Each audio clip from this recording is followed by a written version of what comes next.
Tout d'abord, salam alaikum wa rahmatullahi wa barakatuh. Barakallahu fikum pour votre présence. J'espère que vous avez passé une bonne semaine, que tout va bien pour vous, Inch'Allah ta'ala. Du coup, aujourd'hui, je vous présente un petit peu comme d'habitude le cours que nous allons avoir. Comme vous avez pu voir sur le mail et sur les différentes publications, on va s'intéresser à tout ce qui est relatif à la jeunesse du prophète alayhi salatu wassalam. D'accord ? Donc du coup, je vous présente le programme en long et en large. Le cours approximativement va durer une quarantaine, voire maximum 45 minutes, parce que ce sont une série d'événements que nous allons essayer d'expliquer, Inch'Allah ta'ala, et comme d'habitude, si vous avez des questions, je me ferai un plaisir, Inch'Allah, d'y répondre par la suite. Donc tout d'abord, la semaine dernière, si vos souvenirs sont bons, on s'était arrêté au moment où le prophète alayhi salatu wassalam a vu la mort en fait de sa mère, et a vu la mort également de son grand-père, à savoir Abdul Muttalib. Et donc ça c'était vraiment l'enfance du prophète alayhi salatu wassalam qui a été entachée de différentes morts, de différentes situations assez difficiles, la perte de son père initialement qu'il n'a jamais rencontré, la perte de sa mère, le fait de partir chez les Banu Sa'd avec Halima, sa nourrice, et l'événement de l'ouverture de la poitrine. Ensuite, il est reparti chez sa mère. Ce dernier a perdu sa mère pendant un voyage chez ses oncles à Médine. Donc elle est morte dans un endroit qu'on appelle Al-Abwa. Ensuite, il est reparti avec son oncle Abdul Muttalib, qui l'aimait énormément, plutôt son grand-père, excusez-moi, Abdul Muttalib, qui l'aimait énormément. Et malheureusement, 2 ans après la mort de sa mère, voilà que c'est Abdul Muttalib qui décède. Et avant de mourir, si vos souvenirs sont bons, je vous avais dit que le grand-père, à savoir Abdul Muttalib, avait demandé à l'un de ses fils, à savoir Abu Talib, de prendre en charge le prophète alayhi salatu wassalam. Donc on va commencer par cet événement-là, à savoir la venue du prophète alayhi salatu wassalam chez Abu Talib, et on va avancer jusqu'au mariage du prophète alayhi salatu wassalam, et principalement légèrement après, quand le prophète a atteint les 35 ans, le jour où les Mécois ont décidé de reconstruire la Kaaba. Donc je vous présente en détail, Inch'Allah, le programme d'aujourd'hui. Donc on va s'arrêter un petit peu avec le prophète sallallahu alayhi wa sallam chez Abu Talib. Qu'est-ce qu'a fait ce dernier, d'accord, chez Abu Talib? Comment était la vie chez Abu Talib? Et également, qui est ce dernier? C'est le père de qui? C'est le fils de qui? C'est le frère de qui? Et c'est l'époux de qui? Et vous allez voir qu'au fur et à mesure de mentionner les noms, de les rappeler, il y a une certaine image qui va prendre place dans vos esprits, et vous allez avoir beaucoup plus de facilité à comprendre qui est le père de qui, quel est le lien entre les différentes personnes qui sont acteurs dans la tradition et la biographie du prophète alayhi salatu wassalam. Donc on va s'intéresser principalement à ces questions-là.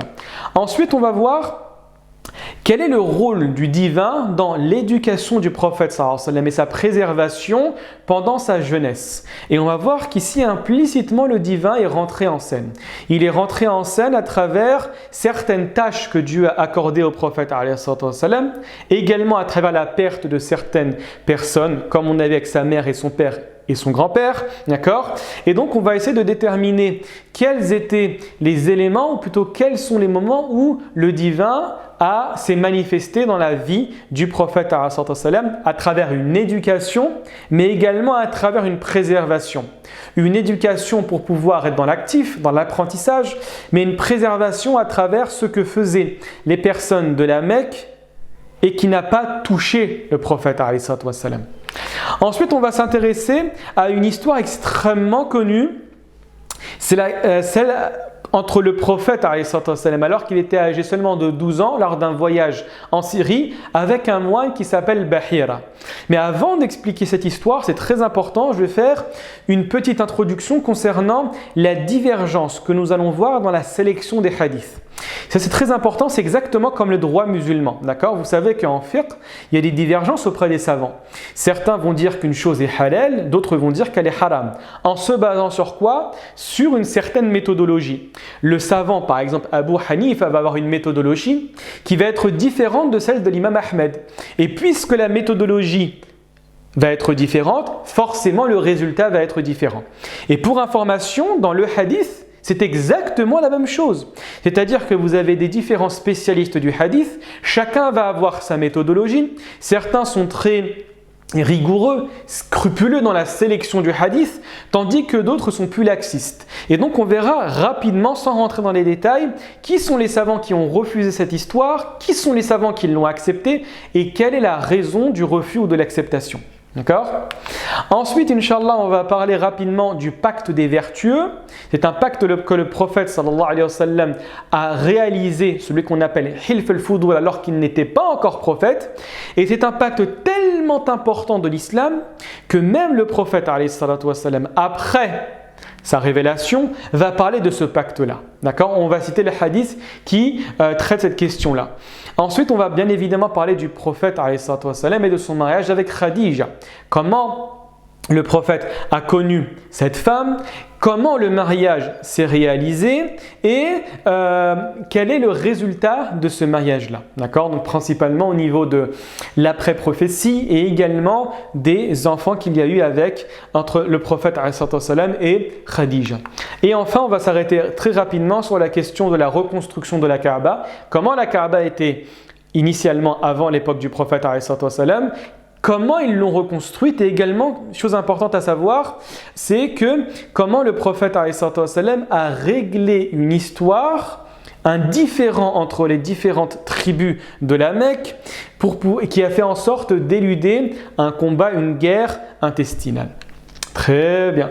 Donc commençons Inch'Allah tout d'abord le prophète avec Abu Talib. Donc rapidement, intéressons-nous tout d'abord à la question qui est Abu Talib. Abu Talib, c'est l'oncle paternel du prophète alayhi salatu wa sallam. D'accord ? Donc vous avez Abdullah qui est son père, vous avez Abu Lahab qui est également l'oncle paternel du prophète alayhi salatu wa sallam, et vous avez Abu Talib. Abu Talib, c'était également le père de Ali, raison pour laquelle on l'appelle Ali ibn Abi Talib. Et regardez bien, c'est très important à comprendre principalement aujourd'hui le lien qu'il y aura entre Ali et le prophète alayhi salatu wa sallam. C'est que ce dernier, le prophète, et à la mort de Abdul Muttalib, à savoir son grand-père, est parti vivre avec Abu Talib. Et par la suite, quand le prophète sallallahu alayhi wa sallam va être indépendant financièrement, avec son mariage avec Khadija, il va prendre dans son giron Ali. C'est-à-dire qu'indirectement, Ali va être le fils spirituel du prophète alayhi salatu wa sallam. C'est lui qui va l'éduquer, c'est lui qui va s'occuper de lui et c'est lui qui va littéralement subvenir à ses besoins. Parce que comme nous verrons Inch'Allah plus tard légèrement, on va se rendre compte que Abu Talib était une personne qui avait énormément d'enfants mais qui était extrêmement pauvre. D'accord ? Ça c'est important à savoir. Donc c'est Abu Talib, le père du prophète, le père de Ali ibn Abi Talib, le 4e calife de l'islam. Également, chose importante sur Abu Talib, et cette question on va la traiter rapidement, on va la survoler, malheureusement on n'aura pas le temps, dès lors qu'on va parler de l'année de la tristesse. Vous savez, l'année de la tristesse, c'est en l'année 10 de la mission prophétique, et là vous allez trouver énormément d'accumulation, une grande accumulation d'événements très durs pour le prophète alayhi salatu wa sallam, et qui vont principalement se cristalliser dans deux événements. Tout d'abord, avec l'intensification de la persécution des Quraysh, la mort d'Abu Talib. Et la deuxième des choses, ce sera la mort de Khadija dans la même année. Raison pour laquelle les historiens ont appelé cette année l'année de la tristesse. Et on va parler du coup, dès lors qu'on a traité la question de la mort d'Abu Talib, est-ce qu'il y a unanimité des savants de l'islam sur le caractère négateur de Abu Talib? C'est-à-dire que c'est vrai, quand on prend l'avis de la majorité des savants dans le sunnisme, tous, à l'écrasante majorité, vont se baser sur un hadith qui a été rapporté par l'imam al-Bukhari qui vous dit qu'Abu Talib a refusé la foi sur son lit de mort. Mais vous avez d'autres savants, d'accord, dont nous allons essayer de mettre en avant les noms, d'accord, du sunnisme, pas du chiisme. Dans le chiisme, Abu Talib est considéré comme l'une des plus grandes personnalités pour information.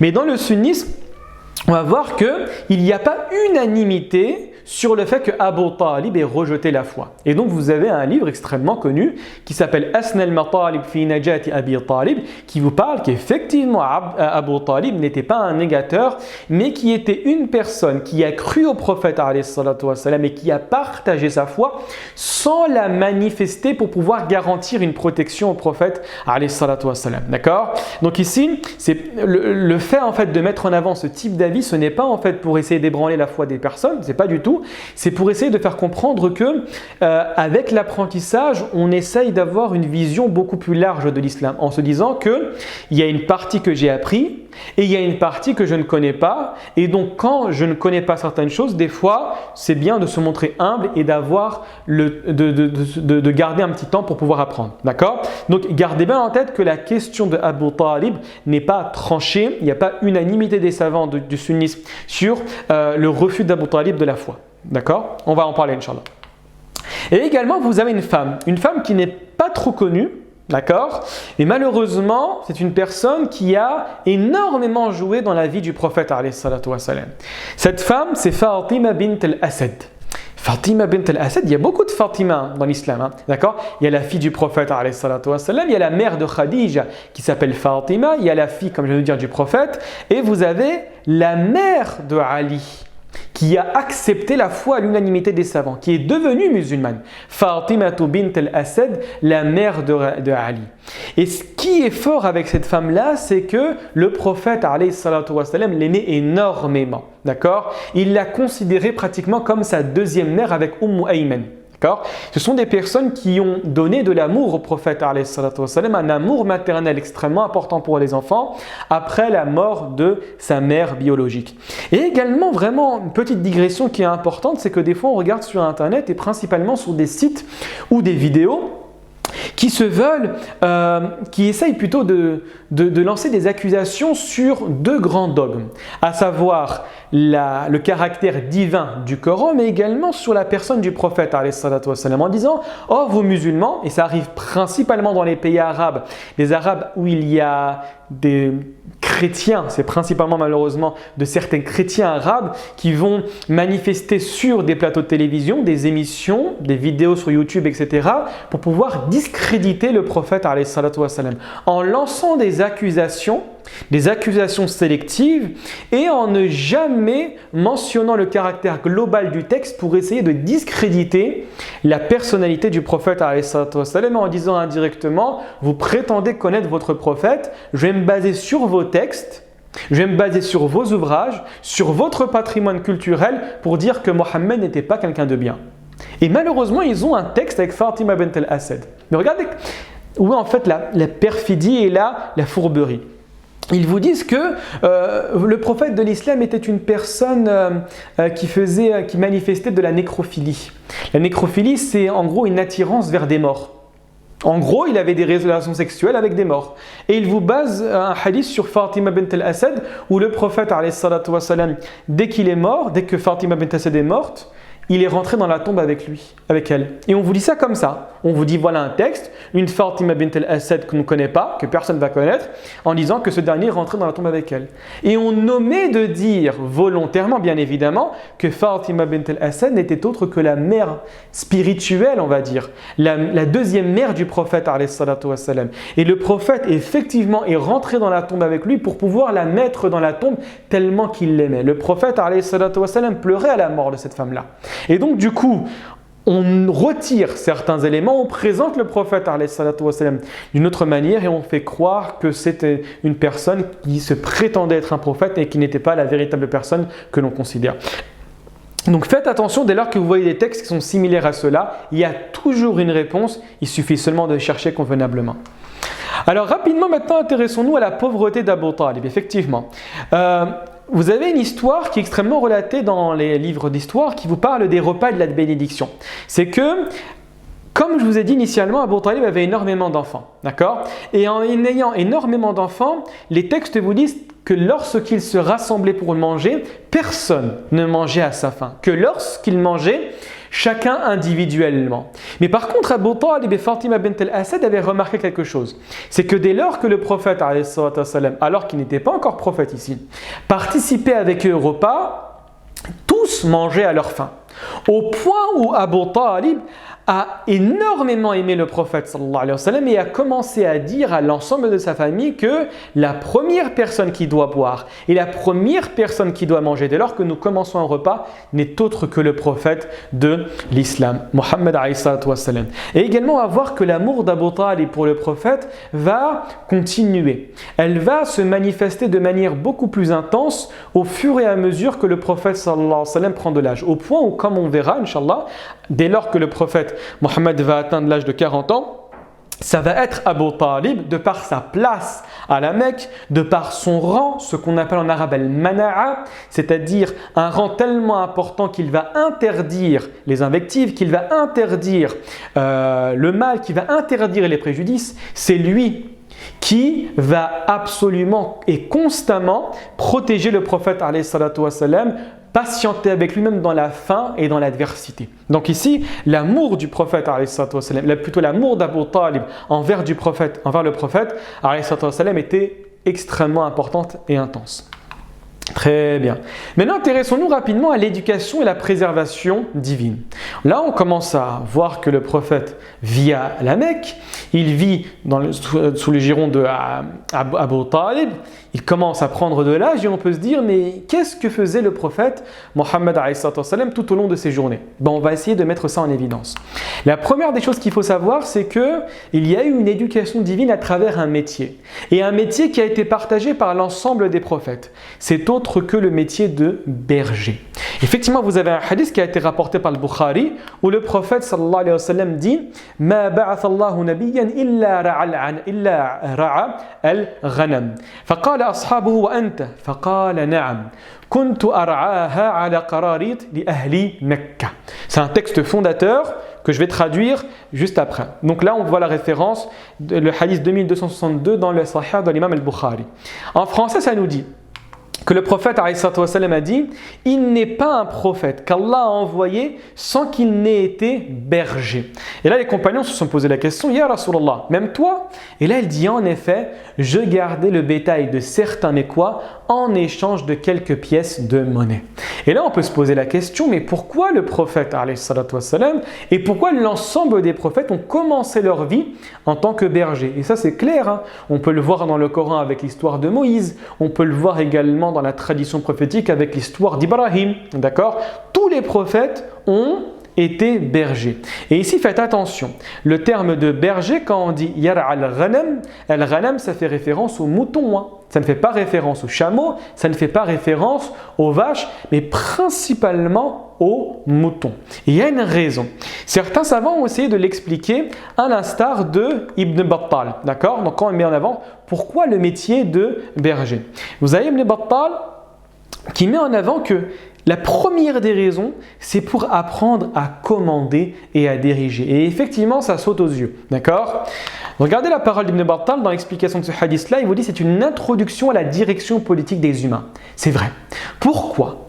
La première des choses à savoir, c'est que le berger est la personne qui va sélectionner constamment le meilleur pâturage pour les moutons qu'il surveille, pour les moutons qu'il fait paître. Et donc, du coup, ça va induire la personne qui va avoir la charge d'une communauté à toujours sélectionner le meilleur pour les personnes qui sont sous leur responsabilité. D'accord? Première des choses.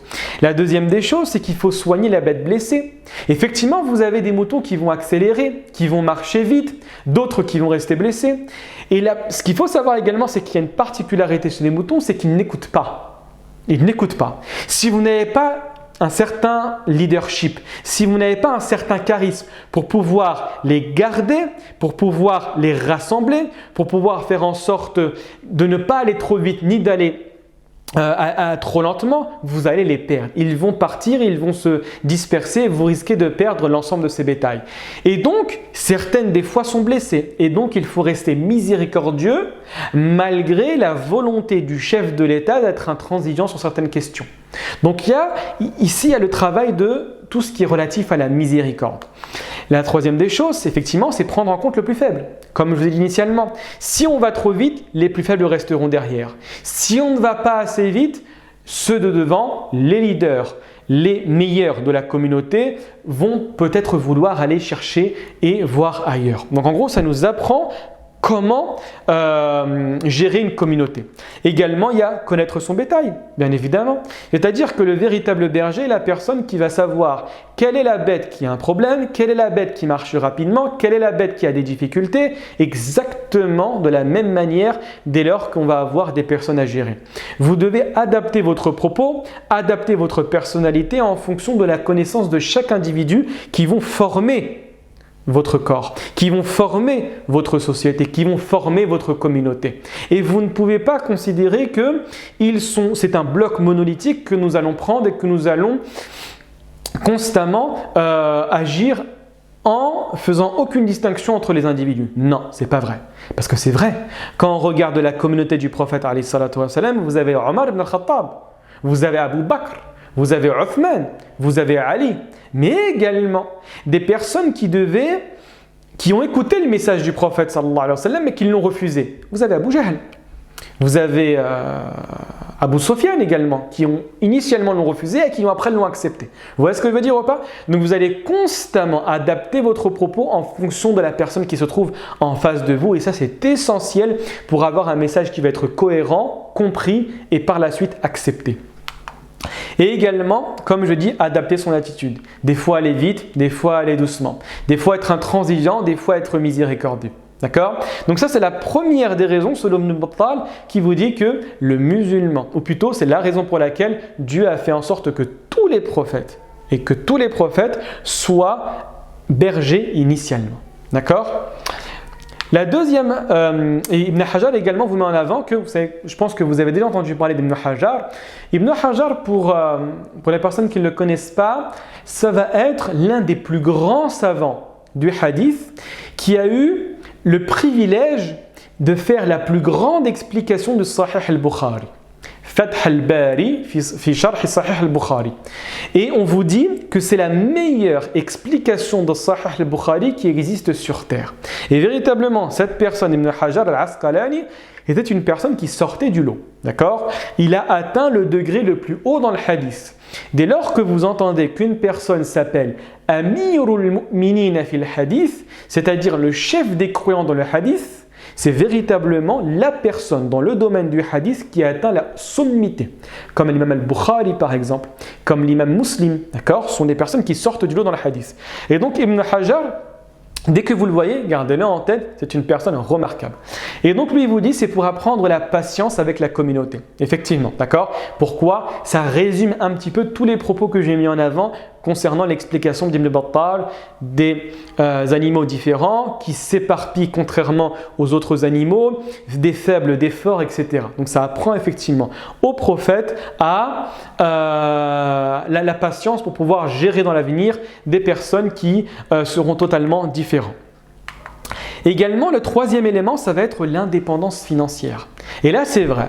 Et cet élément a été mis en avant par Cheikh al-Bouti.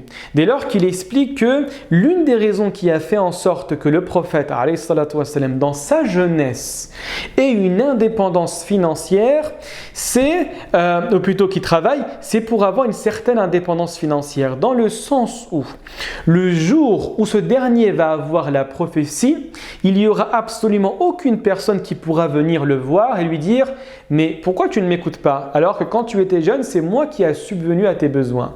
C'est moi qui ai fait en sorte que tu deviennes aujourd'hui ce que tu es. Et sans les biens que je t'avais donnés, tu ne serais pas cette personne-là. » Et donc du coup, c'est un message implicite à toute personne qui souhaite mener une action dans la réforme d'une communauté en disant que non, tu dois, malgré tes études, tu dois, malgré ton savoir, tu dois, malgré tous les efforts que tu vas véhiculer au sein de la communauté musulmane, avoir une indépendance financière. Et ça, c'est fondamental. Véritablement, c'est l'une des choses, pour information, dans la critique du hadith, c'est-à-dire des fois, les critiques de hadith, ce qu'on appelle en arabe al-nuqad, vont rejeter la narration de certains rapporteurs du fait qu'ils étaient trop proches de certains gouverneurs, parce qu'il y a une ambiguïté. Pourquoi le gouverneur qui est un despote va te donner de l'argent? C'est implicitement pour deux choses. Soit pour relater seulement les textes qui vont dans son sens, ou bien pour cacher certains éléments de la religion. Donc indirectement, qu'est-ce que tu fais? Tu vas, pour pouvoir vivre convenablement sur terre, instrumentaliser la religion. Et c'est l'un des éléments, comme je vous dis, vraiment très important à saisir, qui fait en sorte que le hadith va être rejeté. Pourquoi? Parce que tu es proche de certains gouverneurs, tu es proche de l'autorité. Et donc avoir une indépendance financière fait en sorte qu'effectivement, tu seras une personne qui aura la possibilité de dire ce que tu veux, quand tu le veux, en n'ayant aucune crainte du fait de couper le robinet. Ça, c'est très très important. D'accord? Et malheureusement, ça manque aujourd'hui. Comme je l'ai dit, le refus de vivre sur le compte d'autrui pour les raisons que je viens d'évoquer. C'est-à-dire, c'était une préparation liée à l'éducation divine dans la jeunesse du prophète alayhi salatu wassalam. Également, parmi l'éducation divine, il y a le fait que le prophète alayhi salatu wassalam ait vécu dans un monothéisme complet, et cela bien même avant la prophétie. En plus du monothéisme, c'est également le refus de tout ce qui est relatif à la déviance comportementale ici j'entends, c'est-à-dire au fait de réaliser certaines actions qui sont antinomiques avec une pratique de l'islam rigoriste et juste. D'accord? Donc regardez bien, je vais vous donner certains textes, je vais les résumer, malheureusement je n'ai pas le temps de rentrer un petit peu dans les détails, donc je vais les résumer pour vous dire voilà tout ce que le prophète alayhi salatu wassalam n'a pas fait pendant la période pré-islamique et qui va prouver effectivement une conduite exemplaire, et ce même avant la prophétie. Tout d'abord, vous avez aucune adoration d'idole avant la prophétie. Et ça, c'est mentionné par le hadith de Zaïd. Et si vos souvenirs sont bons, Zaïd, c'est qui? C'est Zaïd ibn Haritha. D'accord? Le fils adoptif du prophète alayhi salatu wassalam. D'accord? Celui qui s'est marié avec Ayman, l'une des nourrices du prophète alayhi salatu wassalam. D'accord? Et donc, Zayd ibn Haritha connaissait le prophète bien évidemment avant la prophétie. Et là, il raconte toujours pendant le tawaf, d'accord? Vous savez, les circonambulations autour de la Kaaba. Zayd a fait comme la majorité des personnes. Le prophète était avec lui. Et là, Zayd a voulu saluer l'une des idoles. Et le prophète, alayhi salatu wassalam, lui a dit « Ne fais pas ça ». Et il continuait à faire le tawaf. Et Zayd s'est dit en lui « Je vais le faire pour voir qu'est-ce que le prophète alayhi salatu wassalam va faire. Qu'est-ce que Mohammed à cette époque va faire. Qu'est-ce que mon père adoptif va faire. » Et il l'a fait. Et là, le prophète alayhi salatu wassalam s'est énervé en lui disant « Ne t'ai-je pas interdit de faire cela? Ne t'ai-je pas interdit de faire cela ?» Donc ici, ce qu'il faut savoir, c'est que le prophète de l'islam avait avant la révélation, une pratique de l'islam et un refus total du polythéisme. Pourquoi? Parce qu'il est resté dans le domaine de la fitra, de la nature saine, à travers l'éducation implicite divine. Également, vous avez la station de Arafat et les Hummus. Alors ici, comprenez-moi bien. Ici, vous avez ce qu'on appelle dans la Sira Al-Hummus. Al-Hummus, ce sont tous les descendants d'Ibrahim. En d'autres termes, ce sont toutes les personnes qui sont de Quraysh. D'accord? Vous vous souvenez de Quraysh? Les descendants de Fihr ibn Malik. Et donc, du coup, eux se sont dit que les gens, quand ils vont faire les pèlerinages, nous ne devons pas venir avec eux à Arafat. Vous savez que parmi les piliers du Hajj, c'est Arafat. Et la quasi-majorité des savants vont considérer que le pilier le plus important du Hajj, c'est le fait de stationner à Arafat. D'accord? Et là, ils se sont dit, nous allons nous démarquer. Nous allons nous désolidariser. Nous allons nous éloigner de ces personnes-là pour montrer notre caractère beaucoup plus important. Les gens vont stationner à Arafat et nous allons refuser de le faire. Et le prophète alayhi salatu wassalam n'est pas tombé dans cette entourloupe. D'accord? Il est quand même parti à Arafat et il stationnait à Arafat et il restait avec la communauté des gens, raison pour laquelle vous avez un hadith où Jubayr ibn Mut'im s'étonne en disant mais qu'est-ce que fait Mohammed alors qu'il fait partie des Hummus? D'accord? Ça c'est important. La troisième des choses, c'est le prophète et la viande des associateurs. Alors ici, ce qu'il faut savoir, c'est que malheureusement, beaucoup de personnes, même en France, ne comprennent pas pourquoi. C'est quoi la viande halal? Ça, c'est très important à saisir. Le Coran vous dit clairement qu'il y a 4 types de viande, sans rentrer dans les détails. Il y a 4 grandes familles de viande qui sont interdites. Vous avez bien évidemment le porc, vous avez le cadavre. Le cadavre, c'est la bête qui est morte sans abattage, d'une mort naturelle, c'est formellement interdit. Vous avez le sang, ici comprenez le sang en grande quantité. Et vous avez la dernière catégorie. Et c'est ça la viande des associateurs. C'est la viande que nous avons égorgée pour un autre que Dieu. C'est ce qu'on appelle وَمَا أُهِلَّ بِهِ لِغَيْرِ اللَّهِ. C'est-à-dire, quand la personne va égorger la bête, elle va dire au nom de Lat, au nom de Hubal, au nom de l'Uzza, etc. Cette viande est formellement interdite en islam. D'accord ? C'est celle-là qui est la viande des associateurs. D'accord ? En France, pour information, la viande est interdite. Ce n'est pas pour ces raisons-là. Hein. C'est parce qu'elle ressemble plus à la viande des cadavres, à cause de l'électronarcose. En gros, c'est ça, il faut le savoir ça. D'accord ? Et donc du coup, c'est une viande qui est totalement interdite, qui est totalement illicite, et vous avez des textes qui vous disent que le prophète alayhi salatu wassalam, n'a jamais mangé de la viande qui provient non pas des associateurs, faites attention, mais de la viande qui a été égorgée pour un autre que Dieu. Ça, c'est important à saisir. Il y a une nuance entre les deux. L'associateur qui va égorger pour sa consommation personnelle, et il y a la personne qui va égorger pour se rapprocher d'une divinité. C'est celle-là qui est formellement interdite. Ça, c'est très important à saisir. Très bien, on continue, Inch'Allah. Également, il y a un hadith, c'est le hadith de Ali, où le prophète, sallallahu alayhi wa sallam, on le comprend, et c'est un hadith qui est authentique, qui vous dit que ce dernier n'a jamais participé à un mal. Ce hadith, il commence où le prophète sallallahu alayhi wa sallam a dit « Je n'ai jamais voulu faire quelque chose de pas bien, quelque chose de mal, quelque chose, ici avant la prophétie, comprenez-moi bien, quelque chose d'antinomique avec l'islam, sauf à deux moments. » Il vous disait alors qu'il était jeune, alors qu'il était berger, il a rencontré une personne qu'il connaissait de nuit et lui a demandé « S'il te plaît, garde-moi. Garde-moi ces moutons le temps que j'aille voir ce que les jeunes de la Mecque font pour pouvoir pour pouvoir passer la nuit, pour pouvoir veiller exactement comme le font les jeunes de la Mecque. » Et là, le prophète est descendu, d'accord, alors qu'il était dans les montagnes de la Mecque, et il entend de la musique, il entend de la flûte, il entend le bruit des tambours, etc. Et là, il demande qu'est-ce qui se passe. On dit c'est un tel de Quraysh qui s'est marié avec un tel.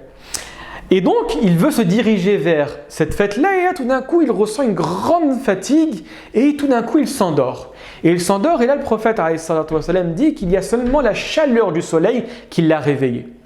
Il reva voir le berger, lui dit « Voilà, qu'est-ce que tu as fait ?» Il lui explique la situation. Et cette action-là, la même, est arrivée à 2 reprises exactement de la même manière. Et il vous dit qu'à partir de ce moment-là, je me suis détourné de ce que faisaient les Mécois et je n'ai rien fait d'autre que cela. D'accord ? Donc on voit ici également une préservation du divin envers le prophète alayhi salatu wassalam, et le hadith, comme je vous l'ai dit, est authentique. Un hadith de Ali. Très bien. Maintenant, intéressons-nous à la question de l'histoire entre le prophète alayhi salatu wassalam et le moine qu'on appelle Bahira, ou certaines variantes le nomment Buhayra. Regardez bien, la première des choses à savoir, c'est d'expliquer en quelques minutes la divergence qu'il y a des savants autour de l'authenticité d'un hadith. Je vous ai parlé de ça initialement.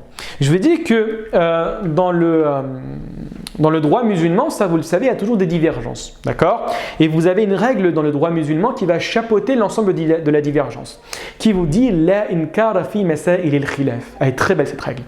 En vous disant qu'il n'y a pas de réprimande à faire dans les questions d'ordre divergent. C'est-à-dire que si je prends l'avis d'un savant qui est considéré comme savant, qui est réputé, connu par ses pairs comme savant, une autre personne qui va prendre un avis divergent n'a pas le droit de venir me voir et me dire « Pourquoi tu as pris cet avis-là et tu n'as pas pris celui-là » Les savants ont mis en place cette norme, ce qu'on appelle en arabe al-dabit al-fiqhi, pour dire attention, vous n'avez pas le droit de blâmer une personne qui prend un avis différent du vôtre. Et bien vous avez approximativement la même chose dans le hadith. Comme je vous ai dit, vous avez des personnes qui sont très dures dans la sélection du hadith, d'autres qui sont plus laxistes. Mais la règle générale te dit que plus le domaine du hadith va être important, va être grave, va être épineux, plus la sélection du hadith sera difficile. Dans le sens où les questions les plus sensibles que nous avons en islam, c'est des questions qui sont relatives au dogme, au credo, ce qu'on appelle dans le domaine les questions eschatologiques. Tout ce qui est relatif à la foi, la croyance en Dieu, aux prophètes, aux anges, aux livres, etc. Dans tout ce type d'événements, dans tout ce type d'éléments, vous n'avez pas le droit, en tout cas les savants n'acceptent que ce qui est mutawatir. Ici, mutawatir, comprenez-moi bien, ici je vous parle pour la majorité des savants. C'est un texte qui est tellement sûr, qui est tellement fort, que la raison va dire que c'est impossible que ce soit quelque chose qui est inventé. Malheureusement, je n'ai pas le temps de développer un petit peu cette question-là. Et plus vous descendez, juste après le domaine du dogme, ça va être le droit, le halal et le haram, là on va accepter que les hadiths qui sont sahih, authentiques, légèrement en dessous de mutawatir.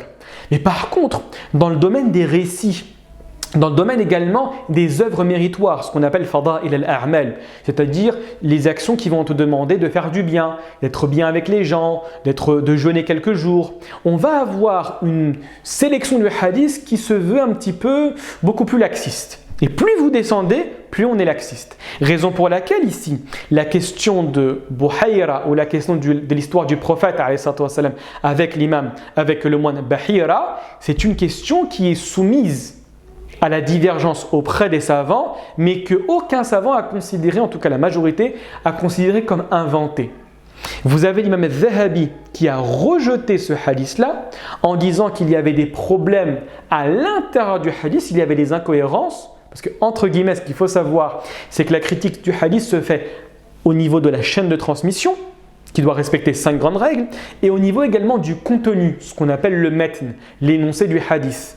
Par exemple, un hadith qui va vous dire quelque chose qui est contradictoire, mais de manière frontale, avec un verset coranique. C'est un hadith à rejeter. Et également un hadith qui ne va pas respecter, par exemple, la continuité de la chaîne de transmission. Ou un hadith qui va vous dire que, par exemple, l'un des narrateurs est un grand menteur. Ou l'un des narrateurs commet énormément de fautes dès lors qu'il parle d'un hadith. C'est un hadith qui ne va pas être sahih, mais qui va porter un autre nom. D'accord ? Donc, plus le savant est scrupuleux dans la sélection du hadith, moins il va avoir de hadith. Et plus le savant est laxiste, plus il y aura de hadith. Raison pour laquelle, des fois sur des questions données, on va avoir certains savants qui vont vous dire que ça c'est halal, ça c'est haram. Pourquoi ? Parce que ce savant considère que le hadith fait à force de loi, tandis que celui-là est à rejeter. Donc, puisque dans la question, il y a un hadith, certains vont l'accepter, d'autres vont le refuser. Toute la question de la divergence, pratiquement toute la question, pour être honnête, tourne autour de cette question-là. Ça va par rapport à ça ? J'espère que j'ai été assez clair et n'hésitez pas par la suite si vous avez des questions. Et donc ici, vous avez un grand nombre de savants qui ont refusé le hadith en disant qu'il y avait trop d'incohérences au niveau de l'énoncé du texte du hadith, et également au niveau de la chaîne de transmission. Et vous avez récemment l'imam Sheikh al-Albani qui a considéré ce hadith-là comme acceptable avec certains passages qui sont problématiques, principalement dès lors que ça fait référence à la présence d'Abu Bakr et Bilal. D'accord ? Et c'est problématique dans ce hadith-là parce que Bilal n'était sûrement pas né et Abu Bakr était plus petit que le prophète. Donc il y a ici ce qu'on appelle une nakara, c'est-à-dire quelque chose de problématique dans le hadith. Raison pour laquelle je ne vais pas évoquer cette partie-là du hadith. Donc maintenant, comment expliquer la divergence ? Je pense que vous avez compris en tout cas dans les grandes lignes la question de la divergence sur le hadith. Regardez maintenant le prophète et le moine Bahira. Quelle est cette histoire ? On vous explique que dès lors que le prophète avait 12 ans, son oncle paternel Abu Talib a décidé de le prendre avec lui pour un voyage commercial vers le Sham et donc vers la Syrie, d'accord, pour pouvoir l'habituer au métier des Qurayshites, à savoir la pratique du commerce. Et là, pendant le voyage, ils avaient toujours l'habitude de passer devant un monastère où il y avait un moine qui s'appelait Bahira. En général, dès que ces derniers passaient, le moine ne leur donnait pas d'importance, il les regardait à peine. Et là, ce jour, ils ont décidé de passer et de s'arrêter, poser le camp, à côté du monastère. Et tout d'un coup, le moine sort. Il rentre dans les troupes et il voit le prophète Mohammed, il le prend par la main et il lui dit « c'est la miséricorde pour les mondes ». C'est le maître en gros, on va dire comme ça, mais comprenez comme ça, le maître de l'ensemble de l'humanité. Et là, les gens se sont dit, mais pourquoi Bahira, qu'est-ce qui te pousse à dire cela? Et là, il dit, mais vous n'avez pas vu, dès lors que vous marchez, il y avait tous les arbres et toutes les pierres qui se prosternaient pour le prophète, pour cette personne-là. Et cette action-là ne peut être faite que pour un prophète. Et là, Bahira demande qui est le responsable de cette personne-là. Abu Talib dit, c'est moi le responsable. Et là, Abu Talib enjoint Abu Talib de retourner, de rebrousser chemin et de retourner à la Mecque. Pourquoi? Parce que les Romains savent pertinemment que le moment où un prophète va sortir est arrivé, et s'ils le rencontrent, ils vont savoir que c'est un prophète et ils vont le tuer. D'autant plus que j'ai remarqué la présence de l'excroissance entre les omoplates qui est considérée comme le signe de la prophétie. Vous vous souvenez quand je vous avais parlé de l'histoire de Salman el-Farisi qui a cherché l'excroissance en forme de pomme entre les omoplates? Et bien en fait c'était un signe effectivement qui est mentionné dans les différents textes qui vous disent que lui porte le sceau de la prophétie et donc est un véritable prophète. Et donc là, Bahira est monté, a préparé un repas, l'a offert à l'ensemble des personnes présentes et il a tellement insisté auprès de Abu Talib que ce dernier a rebroussé chemin. D'accord? Et là, comme je l'ai dit, pour information, certains ont accepté cette histoire, d'autres l'ont refusé, mais c'est important de connaître ces éléments de la biographie du prophète alayhi salatu wassalam et de savoir comment y répondre dans l'éventualité où si un jour une personne dirait que c'est un texte qui est faux, parce que beaucoup d'orientalistes se basent sur cet élément-là pour critiquer l'ensemble de la sira du prophète alayhi salatu wassalam en disant mais regardez les incohérences, c'est tiré un petit peu par les cheveux. D'accord? Ça, il faut le savoir. Très bien. Maintenant, parlons rapidement du pacte des vertueux, ce qu'on appelle Hilf al-Fudul. Là, le prophète alayhi salatu wassalam continue à prendre de l'âge. D'accord? Et il va arriver un incident auprès de la Mecque, d'accord, qui va pousser un certain nombre de Mécois, et les plus nobles d'entre eux, à se réunir et à passer un pacte que je vais expliquer par la suite. Mais avant de connaître l'énoncé du pacte, il est important d'en connaître les raisons. Et donc c'est entre un Zubaydi et Al-As ibn Wa'il. Az-Zubaydi est une personne qui vivait au Yémen, d'accord, c'est le nom d'une tribu. Ce dernier est monté jusqu'à la Mecque avec un certain nombre de marchandises. Arrivé à la Mecque, il a voulu les vendre. Al-As ibn Wa'il, le père de Amr ibn al-As, d'accord, celui qui a conquis l'Égypte, l'un des plus grands compagnons du prophète alayhi salatu wassalam, qui est considéré comme l'un des plus grands cerveaux de la communauté musulmane, au point où l'imam Zahabi a dit que si ce n'était son amour pour ce bas monde, cet homme, le fils de cet homme, Amr ibn al-As, aurait été légitime pour pouvoir gouverner la communauté musulmane, pour être le calife, pour information. Et donc le Zubaydi, qu'est-ce qu'il dit? Il vient, Al-As ibn Wa'il achète sa marchandise, sauf qu'il voit que c'est un étranger, il voit que c'est une personne, Al-As ibn Wa'il, extrêmement importante à la Mecque, et il refuse de le payer. Il dit non, je ne te paye pas. Le problème du Zubaydi, c'est qu'il se voit lésé. On voit qu'on ne lui donne pas ses droits. Donc il va voir les notables de la Mecque et quand il lui pose la question « mais qui est-ce que tu refuses de te payer ?» et ils entendent que c'est Al-As ibn Wa'il, tous refusent en disant que Al-As ibn Wa'il c'est une personne trop importante, toi tu es un étranger, ça ne nous intéresse pas. Et donc, qu'est-ce qu'a fait ici Zubaydi?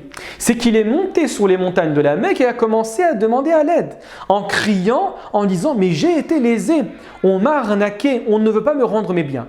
Et là, vous avez quelque chose qui était très répandu chez les Arabes, d'accord? C'est l'honnêteté. Le fait également, ce qu'on appelle en arabe…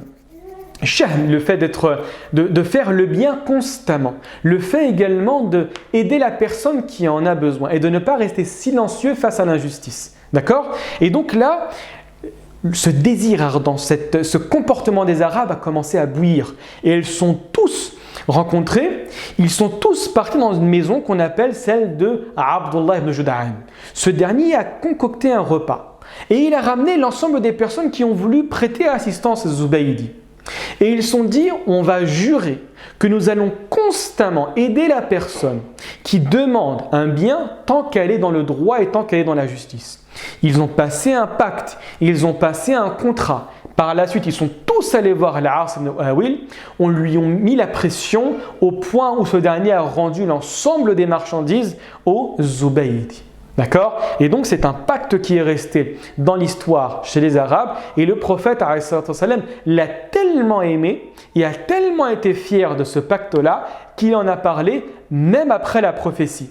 Regardez qu'est-ce que dit le prophète dans un hadith authentique. Il dit لقد شهدت في دار عبد الله بن جدعان حلفا ما أحب أن لي به حمر النعم ولو دعيت به في الإسلام لأجبت. Très fort le hadith. Il vous dit, j'ai certes assisté dans la maison de Abdullah ibn Jud'an à un pacte. Et je ne souhaite pas l'échanger contre même des chameaux rouges. À l'époque, Humr al-Na'am, les chameaux rouges étaient les chameaux les plus chers, les chameaux qui avaient le plus de valeur. D'accord? C'était extrêmement cher. Et le prophète dit par la suite, et dans une variante, et si on m'a appelé à un pacte similaire, et ici comprenez similaire, c'est-à-dire avec des personnes qui ne partagent pas la même foi, mais avec les mêmes objectifs, d'accord? Je l'aurais accepté. Si dans l'islam on me demande de réaliser la même chose, je l'accepte. Raison pour laquelle les savants vous disent qu'il y a unanimité. Ibn al-Qayyim en parle également en disant qu'il y a une légitimité au fait d'accepter, même avec les pires ennemis de l'islam, et ça c'est important à savoir, de passer un contrat, de passer un pacte, de passer une alliance si les articles et les termes de ce contrat demandent à la concrétisation de la justice. Et ça, c'est extrêmement fort. Et malheureusement, en France, Wallah alam, c'est une position personnelle, mais je pense qu'on est défaillant dans cette question-là. Pourquoi? Parce qu'indirectement, en France, on nous dit qu'on va agir que lorsque la communauté musulmane va être touchée. Ce pacte te dit totalement le contraire. C'est vrai qu'il ne faut pas être communautariste dans les actions et dans les combats que tu mènes. Sois universaliste dans la concrétisation des principes que tu souhaites défendre. Et ça, c'est fondamental à saisir. D'accord? Donc, hilf al-fudul, d'accord, le pacte des vertueux est une notion à connaître. Et pour information, et c'est l'une des explications qui est donnée sur la signification de ce terme, al-hilf en arabe, c'est un pacte, et le fudul, c'est la curiosité. Pourquoi il a été appelé comme ça? Pour dire implicitement que ces personnes sont rentrées dans un domaine qui ne les concernait pas. Donc en gros, le pacte de la chose qui ne les concernait pas. Pourquoi? Parce que c'est une altercation entre Al-As ibn Wa'il et Az-Zubaydi. D'accord? Donc des fois, se taire face à l'injustice, c'est prendre parti. Ça, c'est important à saisir. Très bien, on continue, Inch'Allah. Maintenant, parlons rapidement dans les quelques instants qui nous restent du mariage avec Khadija. Vous connaissez tous Khadija, la mère de l'ensemble des enfants du prophète à l'exception du dernier, à savoir Ibrahim. Mais parlons un peu plus longuement de qui était cette femme, qui est Khadija bint Khuwaylid ibn al-Asad. D'abord, il faut savoir que c'est une femme au sein de Quraysh qui est extrêmement noble. C'est l'une des rares femmes à être Qurashiyya. Alors, les personnes qui sont liées à Quraysh, on les appelle Qurashi pour un masculin et Qurashiyya pour une féminin. D'accord? Donc on va dire que Mohammed est un Qurashi, Omar est un Qurashi, Uthman est un Qurashi, Aïcha est une Qurashiyya, Khadija est une Qurashiyya, d'accord? C'est ce qu'on appelle en arabe nisba, d'accord? Mettre un lien avec un terme, d'accord? Donc tout ce qui est lié à Quraysh, c'est Qurashi. Et donc elle est Qurashiyya de père parce qu'elle descend des Banu Asad, d'accord? L'une des tribus les plus importantes de la Mecque, pour information, où on va retrouver par exemple Hakim ibn Hizam, le compagnon, également le cousin du prophète, Zubayr ibn al-Awwam, le fils de Safiya, qui faisait partie des Banu Asad, et également de mère avec les Banu Amir. Donc au niveau de la noblesse, et vous savez qu'à l'époque les Arabes prenaient ça extrêmement au sérieux, ils donnaient une énorme importance sur la descendance, c'était l'une des personnes les plus nobles. D'accord? Et également, ce qu'il faut savoir sur Khadija, c'est qu'elle était veuve. Et elle a été veuve à 2 reprises. D'accord? Le premier de son mari était Abu Hala, qu'elle aimait énormément, et Atiq, le deuxième Atiq. Et donc, ces derniers, dès lors qu'ils sont morts, ont légué une énorme fortune à Khadija, qui est venue de la part de ses anciens maris, d'accord, et également de ses parents. Donc c'était une riche héritière. Cette femme également a eu des enfants, d'accord, a eu des enfants. On ne connaît pas trop l'histoire de ces enfants. Certains ont dit qu'ils ont survécu. Il y en a beaucoup en tout cas qui sont morts, plusieurs qui sont morts avant l'apostolat prophétique. Et certains disent qu'il y en a qui ont vécu jusqu'à la bataille du chameau après la mort du prophète alayhi salatu wassalam. Et donc c'était une femme qui était convoitée, une femme veuve, une femme riche, une femme extrêmement belle, convoitée mais qui constamment refusait les demandes de mariage de tous ses prétendants. D'accord ? Et donc un jour on va vous expliquer comment cette femme a rencontré le prophète Mohammed alayhi salatu wassalam. Vous savez qu'à l'époque c'était il y avait un climat patriarcal. Une société patriarcale, c'était l'homme qui décidait, c'était l'homme qui gérait. Donc cette femme qui était extrêmement riche dans le commerce, cherchait des personnes, cherchait des hommes dignes de confiance, sincères, expérimentés, avec qui elle passait un contrat lié au commerce. Ce contrat, c'est le dernier, c'est ce qu'on appelle en arabe al-mudaraba et qu'on retrouve également dans ce qu'on appelle la finance islamique. C'est le fait de se dire que je vais te donner l'argent, je vais te fournir l'argent, toi tu vas travailler au niveau du commerce. Et par la suite, on va se mettre d'accord sur les bénéfices que tu vas avoir et les bénéfices que je vais avoir. D'accord ? Donc en gros ici, pourquoi c'est autorisé en islam ? C'est parce qu'il y a une prise de risque. D'accord ? De par le fournisseur. Ça c'est important. Dès lors que vous voulez savoir si un pacte ou un contrat commercial en islam est bon ou mauvais, dites-vous, est-ce qu'il y a une prise de risque de l'une des deux entités. S'il y a l'une des personnes ne prend aucun risque, c'est un contrat commercial qui est caduc. Comme le cas par exemple de l'usure. D'accord ? Dès que la banque prête, elle gagne toujours. D'accord ? Mais dans ce cas de figure, Khadija peut gagner comme elle peut perdre. Donc l'islam accorde ce type de légitimité à ce contrat. Et donc du coup, elle avait un de ses serviteurs qui s'appelait Maïsara. Et elle a choisi Mohammed alayhi salatu wassalam pour son expérience dans le domaine du commerce, pour également son honnêteté. Et durant un voyage, Maïsara a scruté, a regardé comment agissait le prophète alayhi salatu wassalam, et il s'est rendu compte qu'il avait un grand caractère, extrêmement intègre, extrêmement droit, pas de supercherie dans la triche, extrêmement bon, etc. Et en plus de cela, il était doué dans le commerce, au point où il a eu énormément de bénéfices dès lors qu'ils sont revenus de Syrie. Et donc, Maïsara va revoir sa maîtresse, à savoir ici Khadija, et elle commence à lui parler de Mohammed. Et à ce moment-là, elle ressent une attirance pour Mohammed.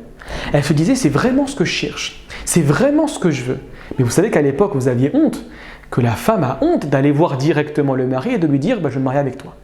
Donc un jour, alors qu'elle parlait avec une de ses copines qui s'appelait Nafisa, elle a commencé à lui parler de Mohammed en disant que c'est une personne qui m'attire, c'est une personne que j'aime bien, c'est une personne qui est intègre, etc.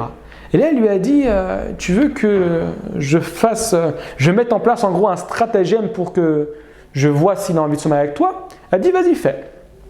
Et donc Nafisa va voir Mohammed alayhi salatu wassalam et elle lui pose la question, Mohammed, c'est quand le mariage? Et là, le prophète alayhi salatu wassalam répond de manière extrêmement humble et extrêmement timide en disant, je n'ai pas les moyens pour.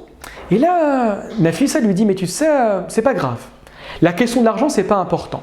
Et en plus de ça, qu'est-ce que tu dirais si la femme que je te présenterais est une femme, en plus de l'argent, est belle et extrêmement noble? Et là, le prophète alayhi salatu wassalam dit, mais qui est cette personne? Et il dit, c'est Khadija. Et là, le prophète alayhi salatu wassalam accepte. Il accepte et donc Nafisa, par la suite, repart voir sa copine, à savoir Khadija, et ils se mettent d'accord sur le jour où Mohammed alayhi salatu wassalam pourra venir avec Abu Talib et faire ce qu'on appelle la khitba, c'est-à-dire la demande de mariage, les fiançailles. D'accord? Pour information ici, ce qu'il faut savoir, c'est que vous avez des variantes. La quasi-majorité des historiens vous disent que Khadija avait 40 ans. Il y a une variante qui dit qu'elle avait seulement 25 ans. Il y a une troisième variante qui dit qu'elle avait seulement 35 ans. On est sûr et de manière authentique que le prophète alayhi salatu wassalam avait 25 ans. D'accord? Et au vu de l'ensemble des enfants que le prophète a eu avec Khadija, on pense, wallahu a'lam, qu'elle était légèrement plus jeune que les 40 ans à cause de la ménopause. Mais il n'y a que Dieu qui sait, en tout cas, la quasi-majorité des savants considèrent qu'elle avait 40 ans. D'accord ? Et pour information, le prophète n'est resté marié, c'est important, on va le dire au fur et à mesure de notre avancement, que le prophète est resté marié avec elle tout au long de sa vie, qu'il n'a jamais une deuxième épouse de son vivant. Donc il est resté avec elle jusqu'à sa mort, et pour information, c'est la femme qu'il aimait le plus et c'est la femme qu'il avait constamment dans sa mémoire. Et je vais vous expliquer quelques éléments lorsque je vais parler de la mort de Khadija pendant l'année de la tristesse. Et également, vous avez énormément de hadiths qui vous parlent du mérite de Khadija, en vous disant que c'est l'une des 4 femmes les plus importantes que le monde ait connues, avec Maryam, avec Fatima sa fille et Asiya, la femme de Pharaon. D'accord ? Ça c'est important à savoir. Khadija est l'une des femmes de l'islam les plus importantes, et on va le voir à partir du moment où Khadija va donner tout ce qu'elle a pour la prédication du prophète et c'est la personne qui va le soulager dès lors qu'il va avoir extrêmement peur lors de la révélation des premiers versets, comme on va l'expliquer Inch'Allah lors de notre prochain cours. Maintenant rapidement avec la dernière question, la reconstruction de la Kaaba. Alors excusez-moi, il faut rester ici. La reconstruction de la Kaaba, qu'est-ce qu'il faut savoir? C'est qu'à l'époque du prophète, gardez en tête qu'il y a eu l'événement de l'éléphant. Et à l'époque, la Kaaba n'était pas extrêmement grande comme aujourd'hui. Elle faisait la taille d'un être humain, donc elle arrivait approximativement à là. Et elle était constituée seulement d'une superposition de pierres. D'accord ? Donc il y avait des pierres qui étaient entassées les unes au-dessus des autres sans aucun ciment pour pouvoir consolider cette maison-là, la Kaaba. Et en plus de ça, elle ne possédait pas de toit. Donc là, après des pluies diluviennes, la Kaaba était extrêmement faible, elle était affaiblie, elle était sur le point de s'écrouler. Mais ils avaient peur, les habitants de la Mecque, de la détruire et de la reconstruire. Pourquoi ? Parce qu'ils gardaient en tête l'événement des gens de l'éléphant, la destruction de Abraha avec les oiseaux. Donc là, ils se sont rassemblés et ils ont essayé de trouver une solution en disant « mais nous voulons le bien, nous ne voulons pas le mal, nous ne sommes pas comme Abraha. » D'accord ? Et donc, ils ont décidé de rassembler de l'argent à la condition que tout l'argent soit halal. Et ça, c'est important chez les Arabes. Ils savaient qu'ils faisaient du mal à travers la prostitution, à travers les jeux de hasard, à travers l'usure, d'accord ? À travers la spoliation. Ils savaient qu'ils faisaient du mal. Donc, ils avaient réuni l'ensemble des grandes familles de Quraysh et demandé à ce que tout le monde participe financièrement avec uniquement de l'argent halal. Et là, ils ont commencé à récupérer l'argent et un homme s'est mis devant. Al-Walid ibn al-Mughira. Gardez en tête Al-Walid ibn al-Mughira, le père de Khalid ibn al-Walid, l'un des plus grands héros de l'islam, tandis que son père Al-Walid ibn al-Mughira était l'un des plus grands ennemis du prophète alayhi sallam. Donc il s'est approché avec une pioche et il a commencé à détruire la Kaaba, mais il l'a arrêté. Il a arrêté, il est rentré chez lui en disant que si rien nous arrivait, à ce moment-là, il y avait une légitimité à détruire la Kaaba. Ils sont revenus le lendemain matin, rien ne s'était passé. Donc ils se sont retroussés les manches et ils ont commencé à détruire l'ensemble de la Kaaba jusqu'au point où ils sont arrivés vers des pierres vertes. Et là, c'était les fondations d'Ibrahim, comme Dieu le mentionne dans le Coran. Ils n'ont pas réussi à les briser. Et ils ont reconstruit la Kaaba en y rajoutant un toit. Le problème, il est où ? C'est qu'à ce moment-là, il fallait replacer la pierre noire à sa place. Et c'était un énorme privilège, un énorme honneur de remettre la pierre noire au sein de la maison sacrée. Le problème, c'est qui allait avoir cet honneur ? Les différentes familles, les 4 grandes familles se sont assemblées et ont commencé à se quereller. Ils ont commencé à diverger et la guerre allait commencer. Qu'est-ce qu'ils ont fait ? Ils ont ramené un gros récipient dans lequel ils ont mis du sang. Ils ont mis leurs mains à l'intérieur pour dire que la guerre va éclater. Ils sont restés comme ça quelques jours. Et à la fin, ils sont tombés d'accord sur un événement, sur une solution, en disant que le premier qui va rentrer par cette porte-là, c'est lui qui va trouver la solution, c'est lui qui va décréter entre nous. Et là, à ce moment-là, c'est Mohammed, alors qu'il est âgé de 35 ans, qu'il rentre et ils sont tous unanimes pour dire « Alhamdulillah, merci à Dieu, voilà le véridique, le digne de confiance. As-Sadiqul Amin. » Ils vont voir le prophète et le prophète par sa sagesse, par son intelligence, dit que chacun, ils étaient quatre grandes familles, que chaque représentant des grandes familles vienne à moi, qu'ils prennent un drap et que chacun tire l'extrémité du drap. Ils ont mis la pierre noire au milieu, ils ont levé le drap et là le prophète de l'islam est venu et a replacé la pierre noire par ça avec ses propres mains. Et ils étaient tous contents, tous ont participé de manière indirecte à remettre la pierre noire et avoir le privilège de rebâtir la Kaaba comme il fallait la faire. Ben voilà, nous sommes arrivés à la fin du cours. J'espère qu'il vous a plu. J'espère qu'il a répondu à certaines de vos questions et qu'il vous a été profitable.